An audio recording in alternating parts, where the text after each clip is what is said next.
Like and subscribe and click the bell icon to get new video updates. NSW ministers at odds over $2.8 billion mothballed train fleet by Tom Rabe and Alexandra Smith updated May 13, 2022, 7.30 first published at 7.15 p.m. Save login, register or subscribe to save articles for later. Share normal text size, larger text size, very large text size 13. View all comments. Two senior NSW government ministers are at odds over how to resolve a costly standoff with rail unions over a brand new, multi-billion-dollar train fleet lying in mothballs on the Central Coast. Rail workers are refusing to staff the $2.8 billion intercity fleet due to safety concerns, demanding the government make modifications to the trains, which was slated to enter service in 2019. A day after declaring the government would not bow to union calls for modifications to the intercity fleet, Employee Relations Minister Damien Hope on Friday said the decision still needed to be made by a Cabinet's Expenditure Review Committee.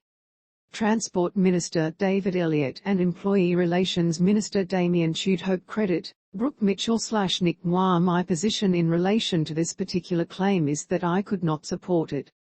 Now if ERC takes a different view, that's a matter for them, Hope said.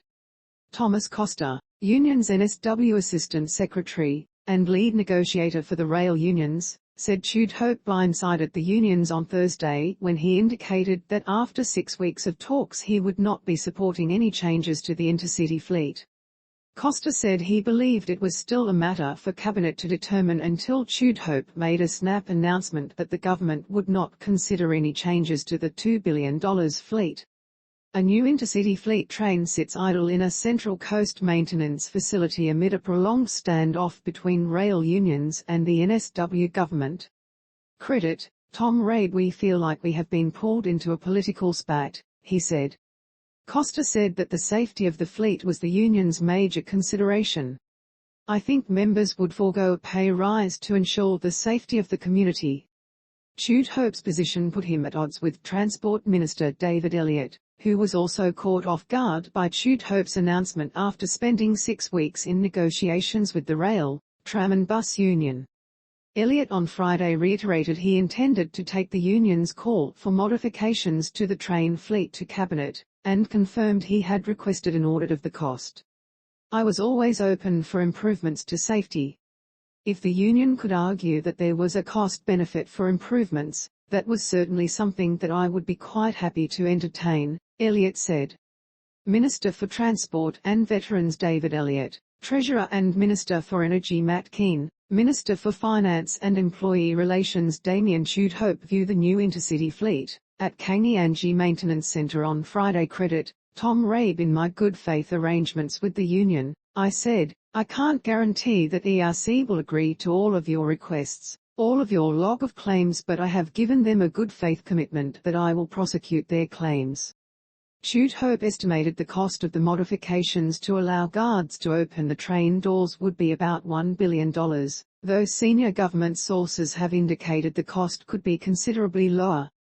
The stush between the government and rail unions over the intercity fleet has been dragging on for 3 years, with the trains first slated to enter service in late 2019.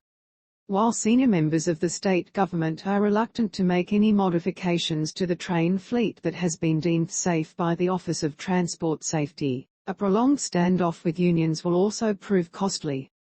Less than half of the 600 carriages have arrived in NSW, with the state's transport agency already scrambling to find land to hold the idle fleet.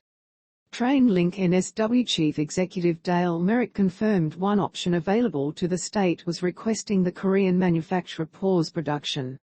A senior government source also said that rolling industrial action was impacting on the city and Southwest Metro construction, which has already blown out by billions.